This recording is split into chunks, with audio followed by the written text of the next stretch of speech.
ओम नमः शिवाय। प्यारे मित्रों, स्वागत है आपका हमारे YouTube चैनल ब्रह्म मार्ग में। आज के इस वीडियो में हम आपको उत्तराखंड में स्थित बद्रीनाथ धाम के बारे में बताएंगे। तो चलिए वीडियो को स्टार्ट करते हैं और आगे बढ़ते हैं और आपको जानकारी देते हैं बद्रीनाथ मंदिर के बारे में।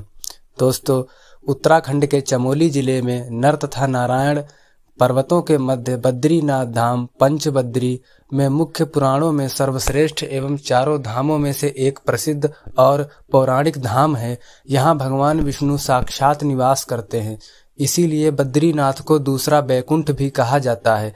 बद्रीनाथ में भगवान बद्री विशाल का भव्य मंदिर है तथा मंदिर के बाएं भाग में अलकनंदा है।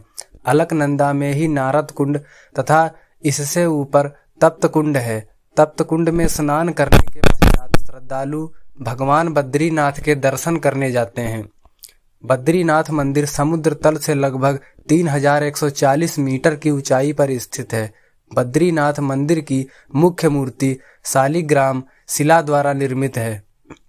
बद्रीनाथ मंदिर में विष्णु भगवान, नर नारायण आदि देवताओं की मूर्तियां हैं। मंदिर परिक्रमा में शंकराचार्य, लक्ष्मी जी का मंदिर तथा देवी देवताओं की मूर्तियां हैं और तप्त कुंड के पास छोटा शिवालय भी है। बद्रीनाथ तीर्थ में स्नान करने से मनुष्य को स्वर्गलोक की प्राप्ति होती है। बद्रीनाथ मंदिर के नीचे अलकनंदा में गर्म जलधारा तप्त कुंड है। कहा जाता है कि भगवान बद्री विशाल की मूल मूर्ति को बौद्धों ने नारद कुंड में फेंक दिया था। 8वीं शताब्दी में आदि गुरु शंकराचार्य ने मूर्ति को नारद कुंड से निकालकर मंदिर में पुनः स्थापित किया था। नंबर 2, बद्रीनाथ के पुजारी रावल, जिसे प्राइस्ट ऑफ बद्रीनाथ रावल भी कहते हैं। बद्रीनाथ स्थित भगवान विष्णु की पूजा पारंपरिक रूप से केरल के नंबूदरी ब्राह्मणों द्वारा की जाती थी। बद्रीनाथ की पूजा रावल के अतिरिक्त कोई और नहीं कर सकता है। रावल दक्षिणी देश का अथवा चोली या मुकाड़ी जाति का होता है। रावल को विवाह करने का अधिकार नहीं है। उन्हें वेद का ज्ञाता होना चाहिए। बद्रीनाथ में कभी भी शंख नहीं बजाया जाता। बद्रीनाथ में कभी भी शंख नहीं बजाया जाता। इसके पीछे धार्मिक मान्यता है कि जब माता लक्ष्मी बद्रीनाथ धाम में तुलसी रूप में ध्यान कर रही थी, उसी समय भगवान विष्णु ने शंखचूर्ण नाम के राक्षस का वध किया था। तो भगवान विष्णु माता लक्ष्मी का ध्यान भंग नहीं करना चाहते थे, इसीलिए उन्हें शंखनाद नहीं किया था। उसी समय से यहाँ पर कभी भी शंख नहीं बजाया जाता है। आइए जानते हैं बद्रीनाथ मंदिर की प्रचलित कथाओं के बारे में।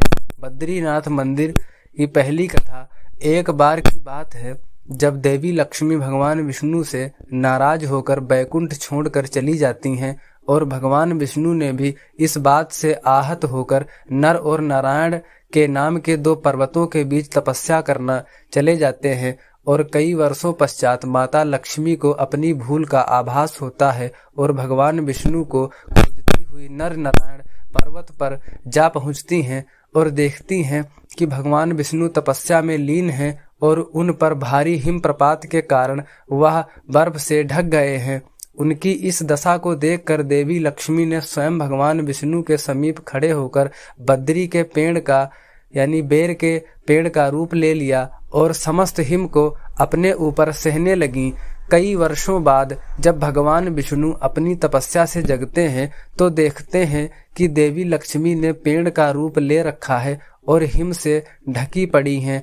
तो उन्होंने माता लक्ष्मी के तप को देखकर कहा कि हे देवी, तुमने भी मेरे ही बराबर तप किया है, सो आज से इस धाम पर मुझे तुम्हारे ही साथ पूजा जाएगा। और क्योंकि तुमने मेरी रक्षा बद्री वृक्ष के रूप में की है, इसीलिए मुझे बद्री के नाथ यानी बद्रीनाथ के नाम से जाना जाएगा।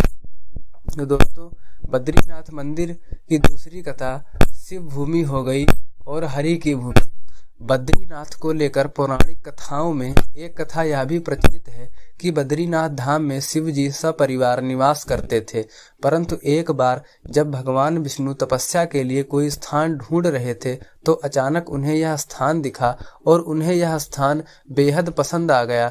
श्री हरि यह जानते थे कि यह जगह उनके आराध्य भगवान शिव का निवास स्थान है, इसलिए उन्होंने एक युक्ति निकाली। नीलकंठ पर्वत के समीप श्री हरि विष्णु ने बाल रूप में अवतार लिया और जोर जोर से रोने लगे। उनका रोना देख माता पार्वती का हृदय द्रवित हो उठा और वो उस बच्चे के पास दौड़ी चली गई। शिव ने श्री हरि विष्णु को पहचान लिया था और माता पार्वती से कहा कि इस बच्चे को यहीं छोड़ दो, यह कोई मायावी प्रतीत होता है। शिव जी के लाख मना करने के बाद भी पार्वती उस नन्हे बालक को अपने साथ घर ले आती हैं और उसे खिला पिलाकर खूब लाड़ करके सुला देती हैं और शिव जी के साथ बाहर भ्रमण पर चली जाती हैं। इतने में भगवान विष्णु जागते हैं और अंदर से दरवाजा बंद कर लेते हैं। जब शिव पार्वती वापस अपने घर आते हैं और देखते हैं कि दरवाजा तो अंदर से बंद है, काफी प्रयास के बाद भी जब दरवाजा अंदर से नहीं खुलता तो निराश होकर वो वहां से केदारनाथ को चले जाते हैं और इस तरह श्री हरि विष्णु वहां बद्रीनाथ के रूप में बस जाते हैं। तो धन्यवाद प्यारे मित्रों, कैसा लगा आपको बद्रीनाथ धाम के बारे में जानकर? अगर आपको यह वीडियो अच्छा लगा तो कमेंट करके बताना ना भूलिए। अगर आप हमारे चैनल पर नए हैं तो चैनल को सब्सक्राइब जरूर करें। धन्यवाद। जय बद्री विशाल। ओम नमः शिवाय। ओम भगवते वासुदेवाय नमः। धन्यवाद।